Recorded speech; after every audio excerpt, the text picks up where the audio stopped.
Good morning. I'm trying to stay away from lawns for the weekend. I want to start out the season right and try to do that. And so I'm doing other stuff. I had a visitor, some strange kitty cat, come up today. Come stumbling. He came in my house and everything. It was weird. So I put out a little food for him. It looked like he was hungry and thirsty. And then he went in my garage, so that's going to be a problem. I don't want to end up closing the garage and trapping him in there one day. So I'll just have to watch for that. Today I'm just fooling around. I ain't doing anything significant. But tomorrow is going to be a pretty heavy day on lawns because of trying to not do lawns through the weekend. I'm working on outfitting my boat and stuff, but I'm also putting on the new tires here. These are... I have to get them from Northern Tools, the only place I can get them. They're what they are is they're not like what you'll get at the marine shop. They come with the wheel and a tire. But what you got to look for if you're trying to do something with these little wheels is the ones that are rated for max load 90 psi. The other ones I think are 60.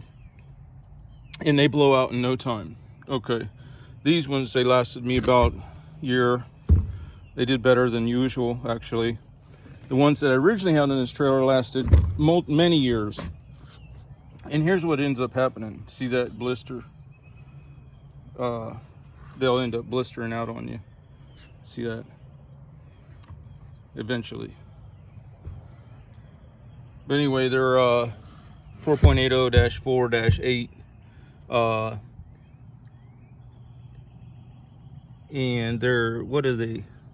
How many plies? It's a high-speed trailer tire, DOT rated, Lodestar. 4-ply. They're a 4-ply. And then when you're putting on wheels and stuff, I know that one guy, he couldn't figure it out. You know, kind of just use your head.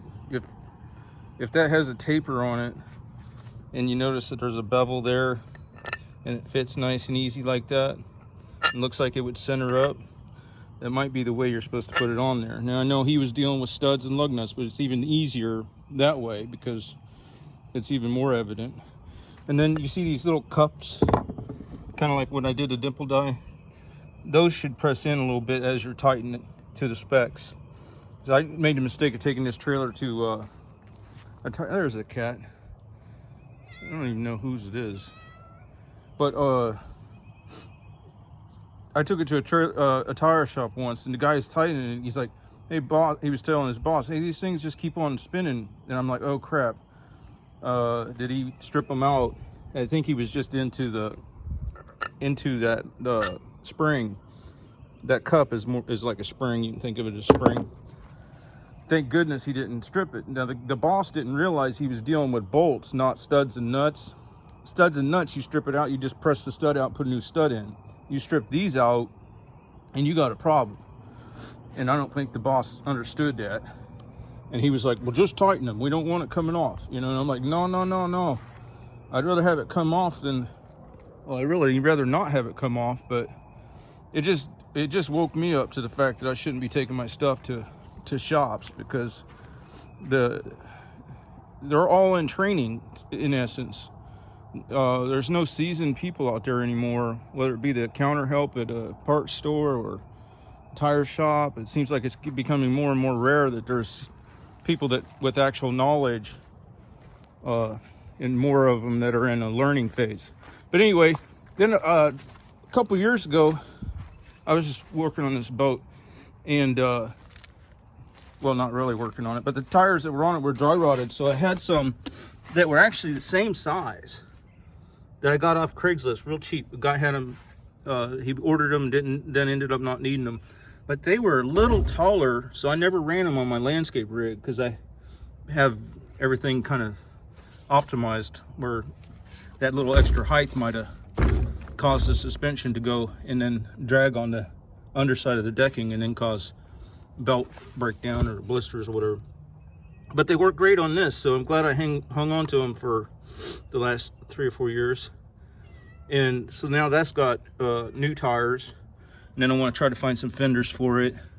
Actually, though, I have it up on the marketplace, and I don't really want to sell this boat because I just ordered a surfacer. It's like a grinder, but it carries a drum that has a polishing. You can get polishing pads or abrasive pads, but they do a real nice job on stuff like this. And I wanted to flip this boat over and use that surfacing machine on it to buff out this aluminum. And then I ordered that clear coat that comes in a rattle can that you pop the hardener portion of it and it mixes in the can. So the idea was, after this boat was all polished, I was going to put some graphics on it, like you know, they did on the B-1 bombers, like the face, the jaws, and you know, and everything. Maybe something up here before I clear it, and then clear it with that stuff. So it would be polished up, then the graphics on, then clear it. And of course, my new Florida numbers would be on there and stuff.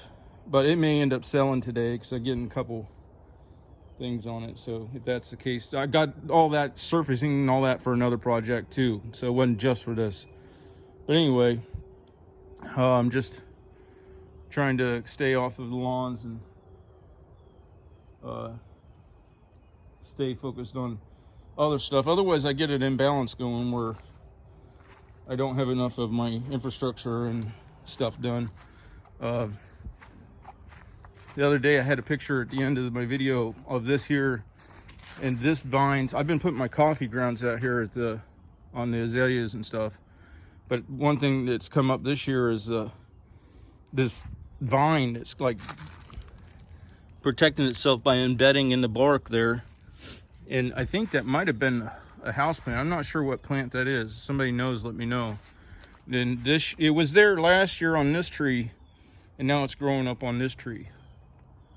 So it's liking that spot. It's liking the amount of sun and everything. And so, all right, well, not much going on. I'm just getting ready to outfit the sailboat, doing the last of the tire change on that little trailer, which is real easy anyway.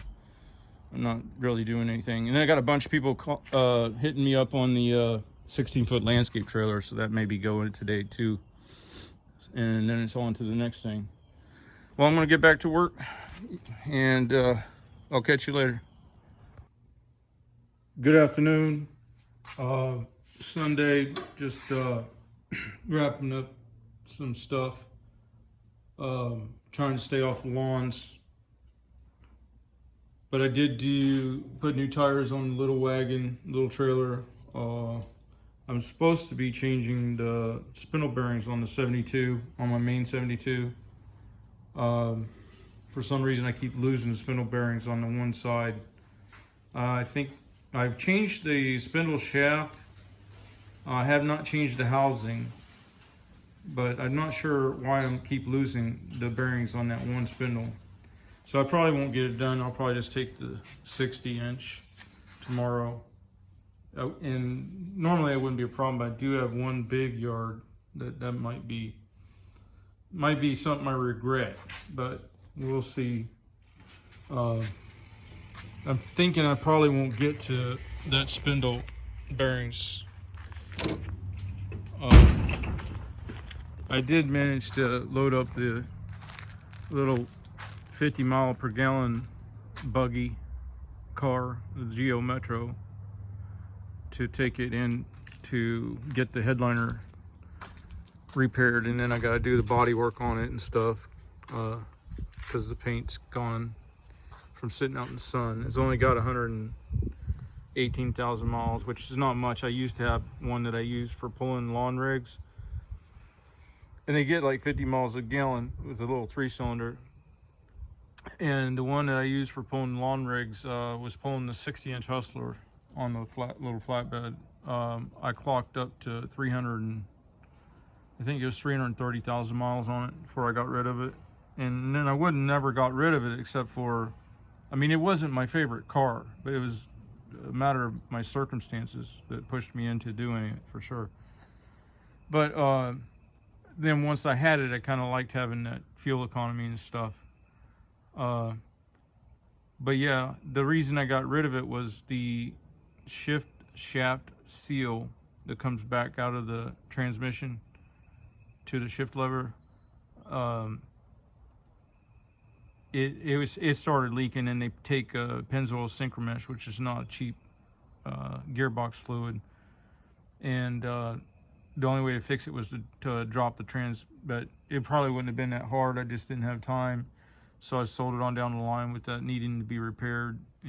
But it still ran good at 330,000 miles, and that was a lot of miles pulling at least a 1,200 pound setup behind it, probably closer to 1,400 pounds. But kind of done for the day. My knee implant, I think it came loose again. It kind of gets to hurting about mid shin, and that's how far down the steel post that they put in for a knee replacement kind of sticks in there. So when it hurts like that, you got to pretty much lay up for a little while, and I can't lay up too long because I got a lot of lawns to do tomorrow. So when I first got that, I was in a wheelchair for quite a while. Well, actually, I was in a wheelchair for quite a while before I got the knee. In fact, I had the accident that shattered the knee, the tibia, fibula, all that. It was shattered for probably 3 or 4 years before I got the knee replacement. So I had these screws in for 3 or 4 years, this hardware. And some of them I've lost a few of them. Well, I used them on houses that I remodeled. But that's what's left of the hardware that was in my leg. But now when they took that out, they put in the knee replacement. But the problem is if you twist it or carry a lot of weight and stuff, then it works its way loose, I think, and is what's happening. But so then I had to lay up. This was from motocross accident, motorcycle accident. So then you have to lay up. But then what occurred to me is, I was thinking back how I was in the wheelchair for a long time. And one of the things I did that I really enjoyed was, scooching from the wheelchair onto my Dixie chopper that I had. I had an old Flatlander Dixie chopper, and I had my own acreage to keep up. I needed to keep it up, but not knowing what your capabilities will be and everything, it feels good that you think, well, at least I can do that, And so that's where it kind of developed a liking of running the zero-turn mowers and stuff.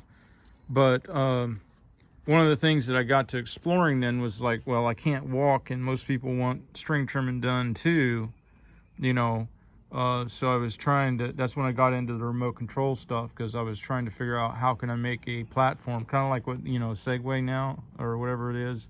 And then there's another company that builds something called a Chariot that's for eliminating the walking on lawns. It's kind of rudimentary. It was at GIE Expo either last year, last year was canceled, but the year before maybe. And it looked like it was a Great Dane or something converted to a platform, but it was functional.